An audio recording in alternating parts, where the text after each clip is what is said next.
మన ముందుకు వస్తోంది ఆంధ్రప్రదేశ్ అగ్నిమాపక శాఖ వారి శకటం. దీనికి నేతృత్వం వహిస్తున్నది కావూరి కృష్ణారెడ్డి, సహాయ జిల్లా అగ్నిమాపక అధికారి, గుంటూరు 1. అగ్ని ప్రమాదాలు మరియు ప్రకృతి విపత్తులు సంభవించినప్పుడు తక్షణమే స్పందించి వాటిని పూర్తిగా నివారించడంలోనూ, ప్రజల ప్రాణాలను మరియు ఆస్తులను కాపాడడంలో అమూల్యమైన సేవలు అందిస్తోంది అగ్నిమాపక శాఖ. 2014 సంవత్సరం హుద్హుద్ తుఫాన్ సమయంలోనూ, 2018 సంవత్సరం తిత్లీ తుఫాన్ సమయంలోనూ వీరి సేవలు అభినందనీయం. విజయవాడ స్వర్ణ ప్యాలెస్ కోవిడ్ కేంద్రంలో జరిగిన అగ్ని ప్రమాదాలలో కోవిడ్ పేషెంట్లు మరియు హాస్పిటల్ సిబ్బందిని 74 మందిని సురక్షితంగా బయటకు తీసుకొచ్చి వారి ప్రాణాలు కాపాడింది ఆంధ్రప్రదేశ్ అగ్నిమాపక శాఖ. 2024 సెప్టెంబర్ నెలలో విజయవాడలో సంభవించిన బుడమేరు వరద సమయంలో రిస్క్ బోట్లు, రెస్క్యూ బోట్ల ద్వారా వరదల్లో చిక్కుకున్న ప్రజలను రక్షించి ప్రజలకు ఆహారం, నీరు, పాలు, ఔషధాల సరఫరా మరియు ఇతర విధులు చేయటం ద్వారా ప్రజల నుండి మంచి గుర్తింపు తెచ్చుకుంది ఆంధ్రప్రదేశ్ అగ్నిమాపక శాఖ. ఇప్పుడు ప్రేక్షకులందరూ అలంకృత శకటాల ప్రదర్శన చూడబోతున్నారు. అదిగో ఇప్పుడు మన ముందుకు కదలి వస్తోంది సాంస్కృతిక శాఖ శకటం. వందే మాతరం 150 సంవత్సరాలు. భారత ప్రభుత్వం ఆదేశాలకు మేరకు దేశవ్యాప్తంగా జరుగుతున్న వందే మాతరం 150 సంవత్సరాల జాతీయోత్సవాలు సందర్భంగా వందే మాతరం యొక్క చారిత్రక, సాహిత్య, సాంస్కృతిక, దేశభక్తి ప్రాధాన్యతలను సమగ్రంగా ప్రతిబింబిస్తూ జాతి ఆత్మను కళాత్మకంగా ఆవిష్కరిస్తూ 3 వేదికలలో కూడిన త్రివర్ణ పతాకం థీమ్తో ఈ శకటాన్ని రూపొందించారు. జాతీయ పతాకంలోని రంగులు కేసరి, త్యాగం, ధైర్యం; తెలుపు, శాంతి, సత్యం; ఆకుపచ్చ, సమృద్ధి, అభివృద్ధికి సూచన. శకటం మధ్య వేదిక అంటే తెలుపు రంగుపై భరతమాత జాతీయ పతాకాన్ని పట్టుకొని ఉన్న శోభాయమైన ప్రతిమను కనపరుస్తున్నారు.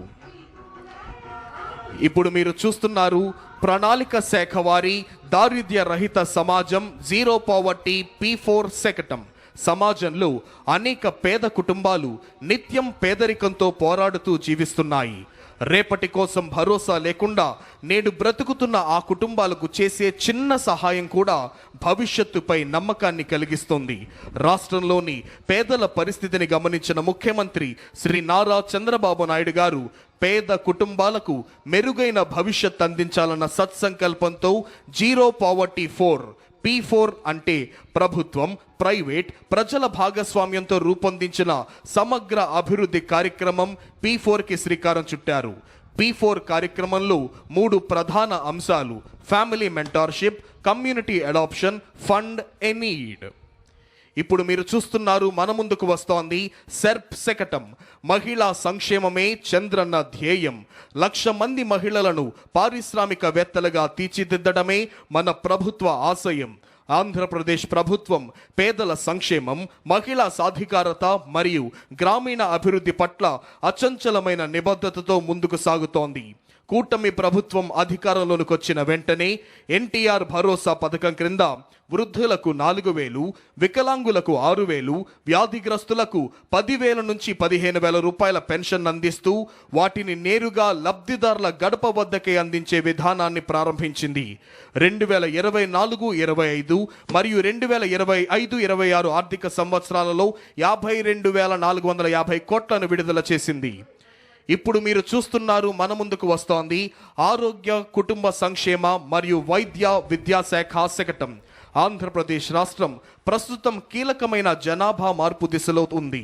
తగ్గుతున్న సంతానోత్పత్తి రేటు, పెరుగుతున్న వృద్ధుల జనాభా భవిష్యత్తుతో ఆర్థిక ఉత్పాదకత, ఆరోగ్య వ్యవస్థ, సామాజిక భద్రతపై ప్రభావం చూపే అవకాశం ఉన్న నేపథ్యంలో రాష్ట్ర ప్రభుత్వం ముందస్తుగా జనాభా నిర్వహణ మార్గదర్శక రూపకల్పనను సిద్ధం చేసింది. ఈ రూపకల్పన స్వర్ణాంధ్ర విజన్ 2047 జాతీయ విధానాలు, సస్టైనబుల్ డెవలప్మెంట్ గోల్స్ కు అనుసంధానంగా రూపుదిద్దుకుంది. ఇందులో 4 ప్రధాన అంశాలు ఉన్నాయి. మాతా శిశు సంరక్షణ సేవల ద్వారా తల్లి మరియు శిశువులకు సేవలందిస్తోంది. ఇప్పుడు మీరు చూస్తున్నారు కదలి వస్తోంది స్త్రీ మరియు శిశు సంక్షేమ శాఖ శకటం. మన ముఖ్యమంత్రి శ్రీ నారా చంద్రబాబు నాయుడు గారి ఆలోచన దూరదృష్టితో ఆంధ్రప్రదేశ్ రాష్ట్రం ఇప్పుడు జనాభా నియంత్రణ నుంచి జనాభా నిర్వహణ వైపు దృఢమైన అడుగులు వేస్తోంది. జనాభా నిర్వహణ దిశగా దేశంలోనే తొలిసారి ప్రపంచ జనాభా దినోత్సవం సందర్భంగా అమరావతిలో జాతీయ సమ్మేళనం నిర్వహించుట ద్వారా జనాభాను భారంగా కాకుండా దేశానికే ముందు నడిపించే శక్తిగా పేర్కొన్నారు.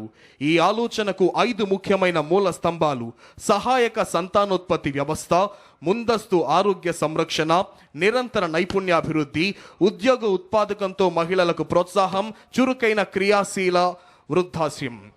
ఇప్పుడు మన ముందుకు వస్తోంది ఆంధ్రప్రదేశ్ స్కిల్ డెవలప్మెంట్ మరియు ట్రైనింగ్ శాఖ శకటం.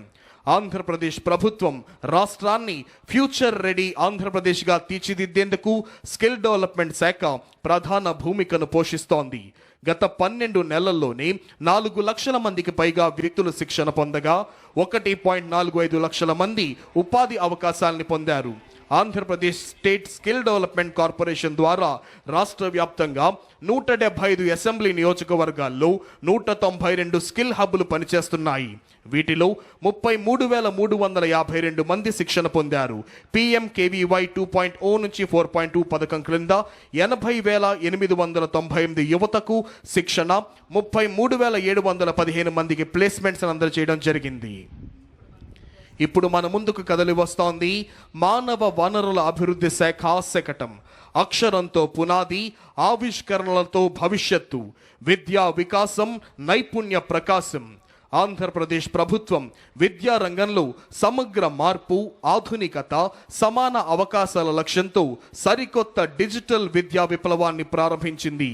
Leap learning excellence in Andhra Pradesh అనే కార్యక్రమం ద్వారా పాఠశాల విద్యలో ప్రాథమిక స్థాయి నుంచే నాణ్యత ప్రమాణాలను పెంచి foundational literacy and numeracy guarantee క్రింద 3వ తరగతి వరకు ప్రతి విద్యార్థి చదవటం, రాయటం, ప్రాథమిక గణిత నైపుణ్యాలు సాధించేందుకు చర్యలను తీసుకుంటోంది గౌరవనీయులైన ముఖ్యమంత్రి గారి నేతృత్వంలో సమర్థమైన రాష్ట్ర ప్రభుత్వం. అదిగో ఇప్పుడు మన ముందుకు కదిలి వస్తోంది పరిశ్రమల శాఖ శకటం. పెట్టుబడుల ద్వారా ఉపాధి, పెట్టుబడులు, ఉపాధి ఆవిష్కరణ అనే త్రివేణి సూత్రంతో పారిశ్రామిక రంగంలో విప్లవాత్మక మార్పులకు నాంది పలుకుతోంది కూటమి ప్రభుత్వం. గౌరవ ముఖ్యమంత్రి శ్రీ నారా చంద్రబాబు నాయుడు గారి నాయకత్వంలో రాష్ట్ర ఆర్థిక అభివృద్ధి, ఉపాధి సృష్టి, పెట్టుబడుల ప్రోత్సాహమే లక్ష్యంగా పెట్టుబడుల ద్వారా ఉపాధి అనే సూత్రాన్ని ప్రధాన విధానంగా తీసుకొని మన ముందుకు సాగుతోంది కూటమి ప్రభుత్వం. 10 సూత్రాలలో ఒకటిగా పెట్టుబడుల ద్వారా ఉపాధిని సృష్టించే విధానంగా ఈ శకటం రూపుదిద్దుకుంటోంది. అదిగో ఇప్పుడు మన ముందుకు అంగరంగ వైభవంగా కదిలి వస్తోంది ఆంధ్రప్రదేశ్ పర్యాటక శాఖ శకటం. ఆంధ్రప్రదేశ్ వారసత్వం, ప్రకృతి, సాహస యాత్రల యొక్క పయాణం, రాష్ట్ర సాంస్కృతిక వైభవం, ప్రకృతి అందాలు, సాహస అనుభవాలు, గిరిజన సంప్రదాయాల సమ్మేళనాన్ని ప్రతిబింబిస్తూ మన ముందుకు ఈ శకటం కదిలి వస్తోంది. వారసత్వం, సాహస యాత్రలు, ప్రకృతి సౌందర్యం, గిరిజన సంస్కృతి అనే 4 అంశాల సమన్వయంతో ఆంధ్రప్రదేశ్ను ఒక సంపూర్ణ పర్యాటక గమ్యస్థానంగా ప్రపంచానికి పరిచయం చేస్తోంది. Andhra Pradesh journey through heritage, nature and adventure అనే థీమ్తో రూపొందించిన ఈ శతకం రాష్ట్రాన్ని సమగ్ర పర్యాటక గమ్యస్థానంగా ప్రపంచానికే పరిచయం చేస్తోంది. రాష్ట్రాన్ని పూర్తిగా కరువు రహితంగా మార్చే దిశగా ఒక సమగ్ర, సమీకృత నీటి భద్రత ప్రణాళికతో మన ముందుకు వస్తోంది జల వనరుల అభివృద్ధి శాఖ శకటం. నీటి భద్రత, శాస్త్రీయ ప్రణాళిక, కరువు నివారణ అనే అంశాలతో ఈ సమగ్ర ప్రణాళిక రూపొందించబడింది. స్వర్ణాంధ్రప్రదేశ్ 2047లో నీటి భద్రతకు ప్రత్యేక స్థానం ఇవ్వబడింది. ఆ దిశగా ఈ శకటం రాష్ట్రం యొక్క సమగ్ర జల వ్యవస్థను ఆవిష్కరిస్తూ ప్రతి బిందువు అమూల్యం, ప్రతి బిందువు పంటకు ప్రాణం అనే భావనను ప్రతిధ్వనింపజేస్తోంది.